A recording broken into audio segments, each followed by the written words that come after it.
Okay, friends, I'm going to welcome you back here on this little Sunday morning, and we are going to do some lessons on the month of February. And these lessons are going to be all about love. Okay, so I thought I would start by, of course, putting this calendar here in front of us. And when I think of the month of February, I think of it as a love month. I do. But then I have to stop and think, do we only show love this month? Or should we not show love all the time? Sometimes I guess we feel like we show a lot of love in the month of February because it is Valentine's Day. But we need to think about showing love all the time. And so the lessons in this month will kind of center around love. And so I thought we would start this one by looking at this calendar and seeing that February the 14th is Valentine's Day.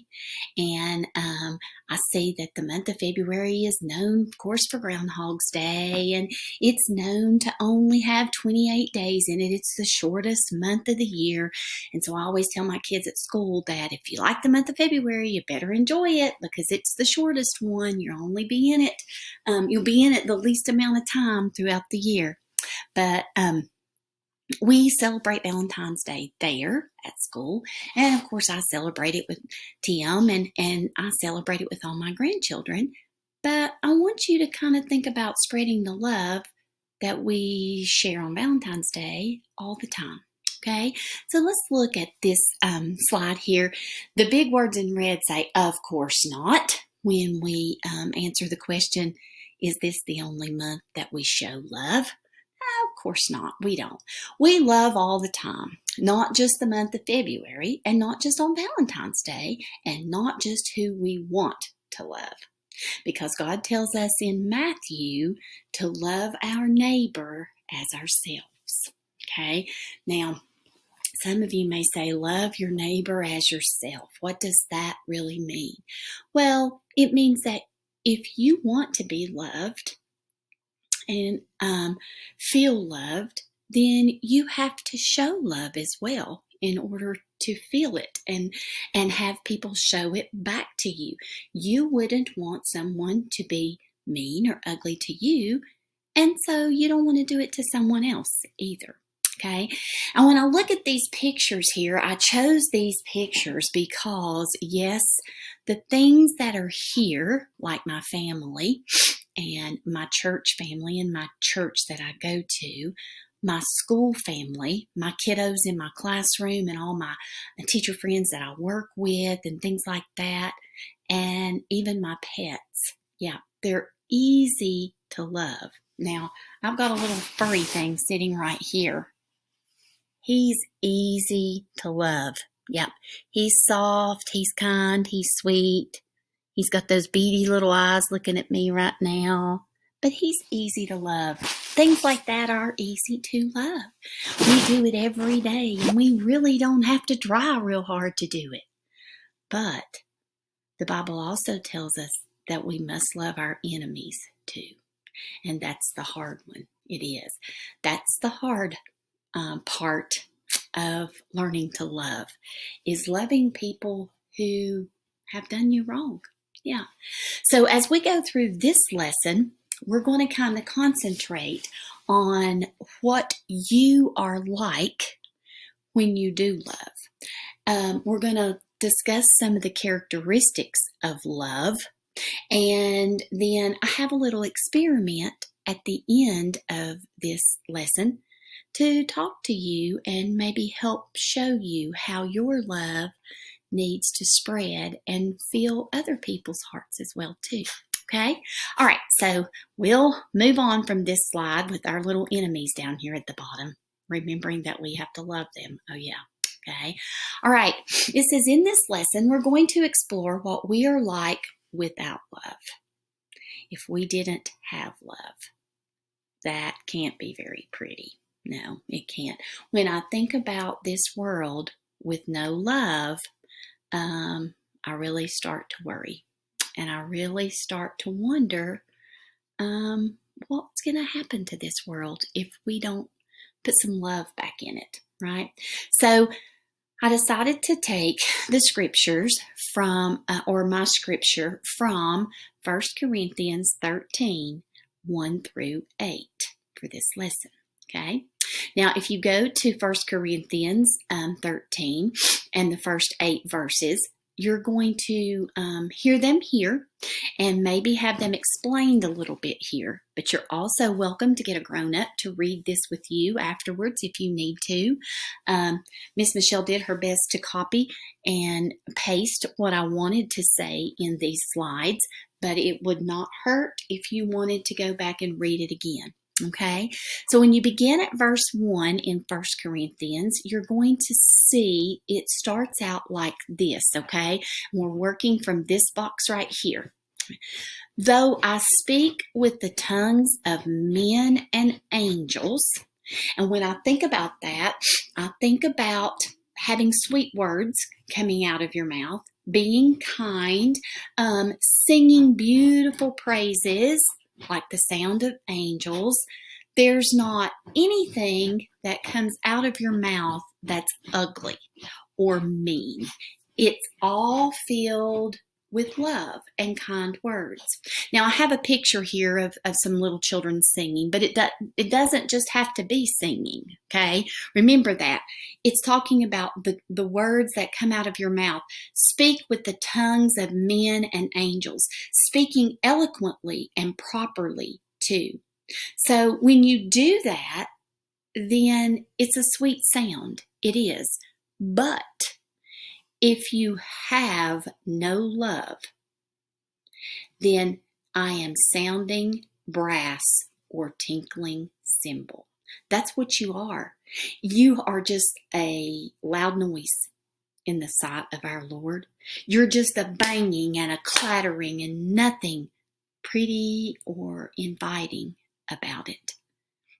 I don't like to hear things crash together and make loud noises. So if you have no love, then that's what you're going to sound like when you talk or when you speak to someone.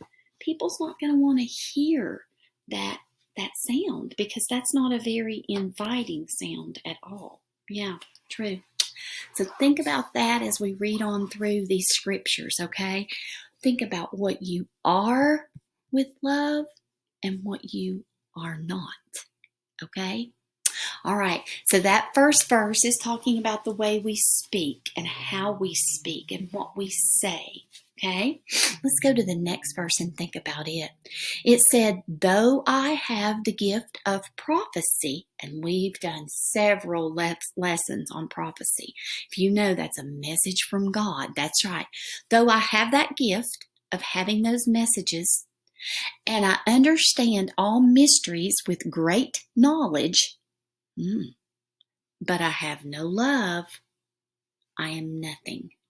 So let's look at this first box here. Now we've talked a lot about prophecy, and we know that someone who has a prophecy that they're telling to people, they're chosen by God to do that. And they have to have great understanding.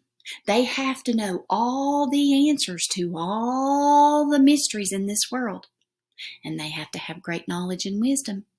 And if you're one of those people and you do all of those things, if you don't do it in love, the Bible says you're nothing. And I have nothing in this picture here. Now, in the picture over here, I show a teacher who's teaching children, and she may not necessarily have the gift of prophecy, but she has a gift. She has a calling that she's upholding, and that's to teach. And you may know the answer to all mysteries in the world, like why is the sky blue and why is the grass green and all that. But if you don't love, you're still nothing. And you may have great knowledge. And when I think about great knowledge and wisdom, I think about people that are older than me, like my grandmother, my grandfather that I had with me. They're in heaven now, but did have them with me at one time. And I think about how smart they were when they tried to teach me and help me to understand how to live my life. Yeah, that's having great knowledge and having great wisdom. You can have all those things, But if you don't love, you're nothing. And that's pretty boring right there. It's pretty blank. It's just nothing. You're nothing without love. And it goes on to say that you could have, or it says, and though I have all faith that I could move mountains. You had so much faith inside of you that you walked out your door and there was a mountain there, and all you had to say was, "Get thee behind me, mountain, move out of my way," and it would happen. But if you do that without love, you're still nothing. If I look at this picture, I see this little stick figure of a man moving that mountain because he's got great faith. But if you have no love with that, yep, if there's not love in your heart, you're still nothing. Nothing. And that's so boring and so not pretty and just so blah. Yeah.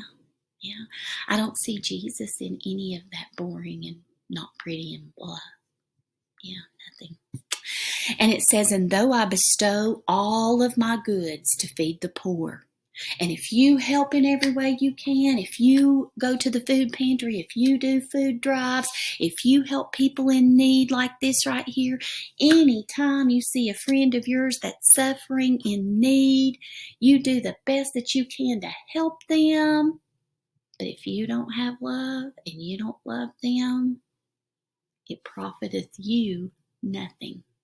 And there's a man standing here kind of holding his pockets out, kind of indicating that he really doesn't have anything. He doesn't have anything to show for what he's doing because he didn't do it with love in his heart.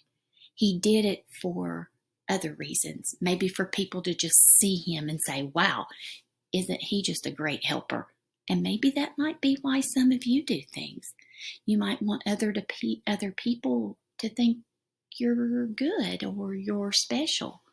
But if you do these type of things, like helping the poor and feeding the poor, and give all that you have to try to help them, if you do that in love, you're going to profit, or you're going to get something back in return. That's what profiteth means, to get something back in return. And sometimes that something doesn't have to be money.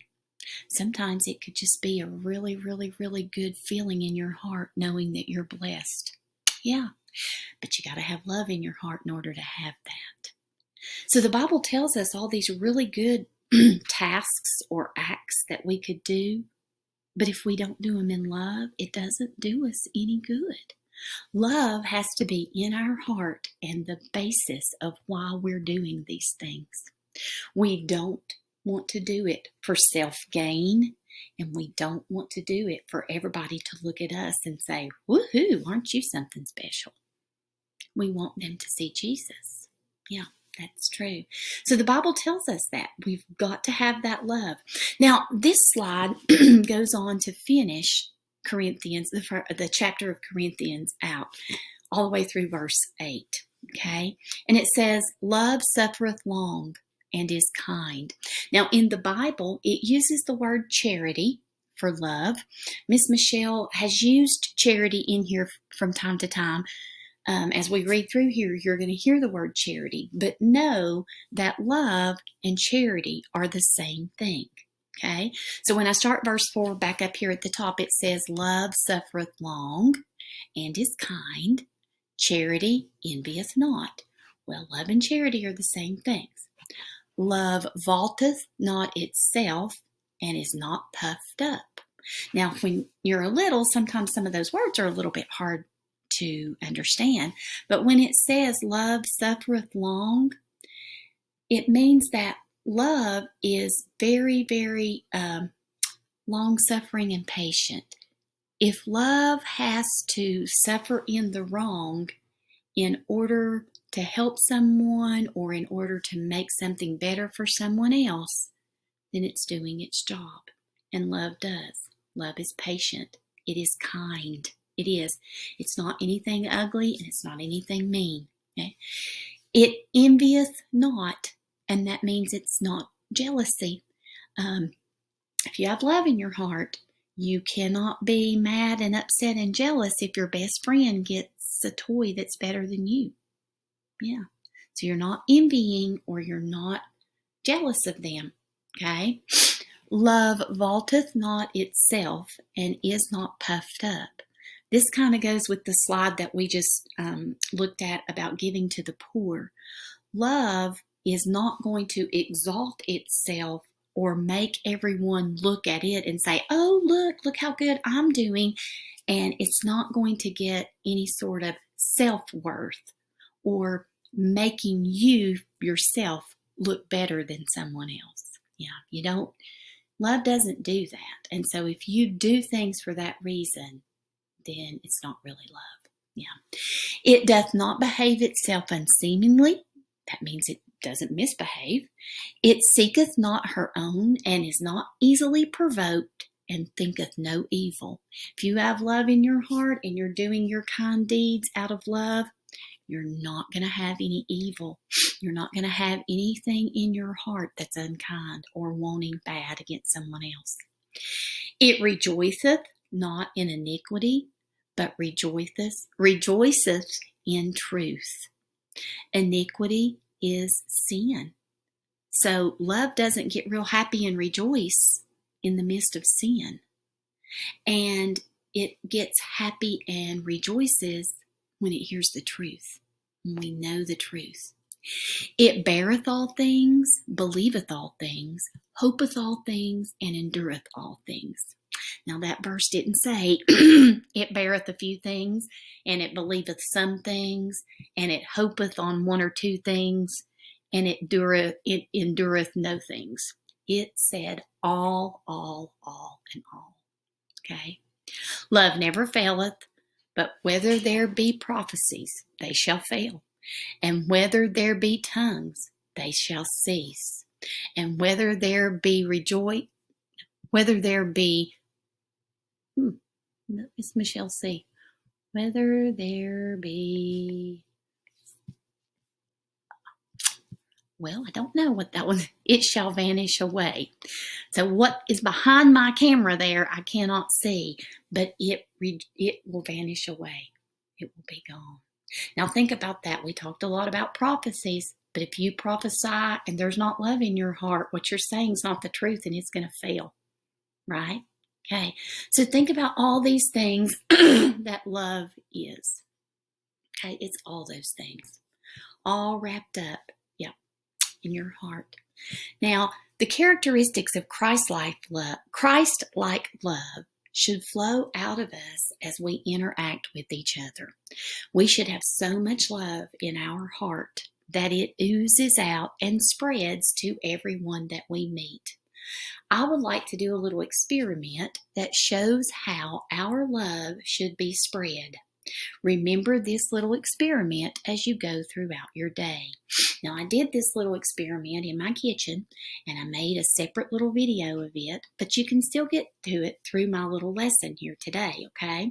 I'm going to click over to the next slide, but before we click over to that slide, I want you to understand that this first lesson has kind of defined love to you as to when and how you should show it.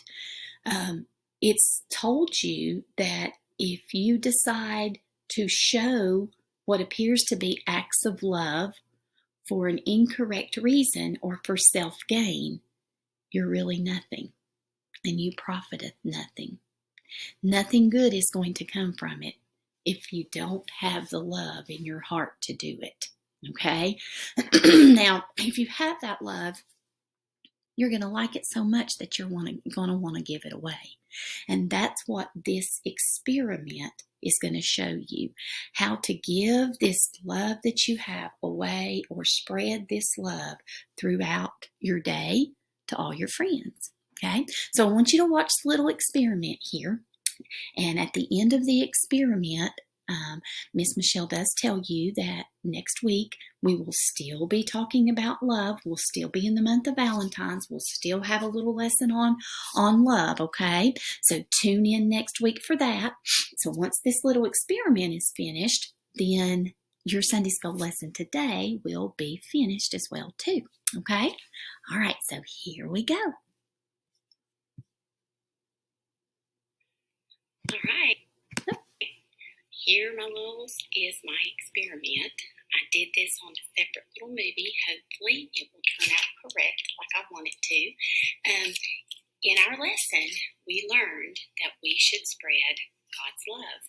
And we shouldn't just show this love in the month of February. And we shouldn't just show this love once in a while. We should show it all the time, right? So here's our little experiment to try to help you understand about how we should show God's love and spread God's love, okay? All right, so I have a piece of paper towel. This is just a piece that I cut off. And I am going to draw my heart here. Now, my heart is just going to look kind of like this, okay? Draw that heart. And then when I draw my heart, I'm going to turn my camera down a little bit so you can see here. I'm also going to draw some little hearts all around it. And this kind of represents the people that I meet each day or the people that I'm around each day. Even with the pandemic, we still see people each day. And possibly if we're at school or preschool, we're around many people each day. So I kind of drew all kinds of different little hearts all around my heart. Now, just because these hearts are little doesn't mean that they're littles like you. This is anyone that I can come in contact with throughout the day. And that can be the same for you as well, too. Okay? All right. So I'm going to put that right there. And then I'm going to think about the love of Jesus. And most hearts that I see are red. So I'm going to kind of color this in with my red marker. And I'm going to say that this is my heart that is full of the love of Jesus. It's full of so much love. I want everyone to see. Remember, our lesson told us that if we didn't have this love, we were nothing in many instances, right? We were nothing, or we were definitely something that was very unpleasant, right? Okay, so I'm going to put this water here. Now, this is nothing but pure water right out of my sink, okay? And I want you to think about this heart here as your heart, too. Your heart's filled with love. It's filled with kindness. It's filled with all of the good things, okay? And you want to make sure that everyone gets to see that and feel that and come to know what is actually in your heart and who put that there, okay? So I'm going to take my heart and I'm just going to put it in some water. And I want you to look what starts to happen. Do you see how all of that love starts flowing out? Yeah, and it's not just flowing out to one heart. It can flow out to all of those hearts and help to fill all of those hearts with that love that you have. Yeah, it's that simple. And all of that love is touching all of those different people. Okay? See that? That's the way God's love spreads. And did you see when it hit the water, it instantly started spreading? Yeah, that's the way you need to have your heart. That's the way you need to spread your love. That love that Jesus has helped you to put inside your little heart, you want to share it with everyone, littles. Okay? Not just in the month of February, but all the time. I hope you've enjoyed our little love lesson today. And next week, we'll do some more learning about love and learning how to spread it and learning how to show it. Okay? All right. I hope you have an amazing week, littles. And most of all, I love you.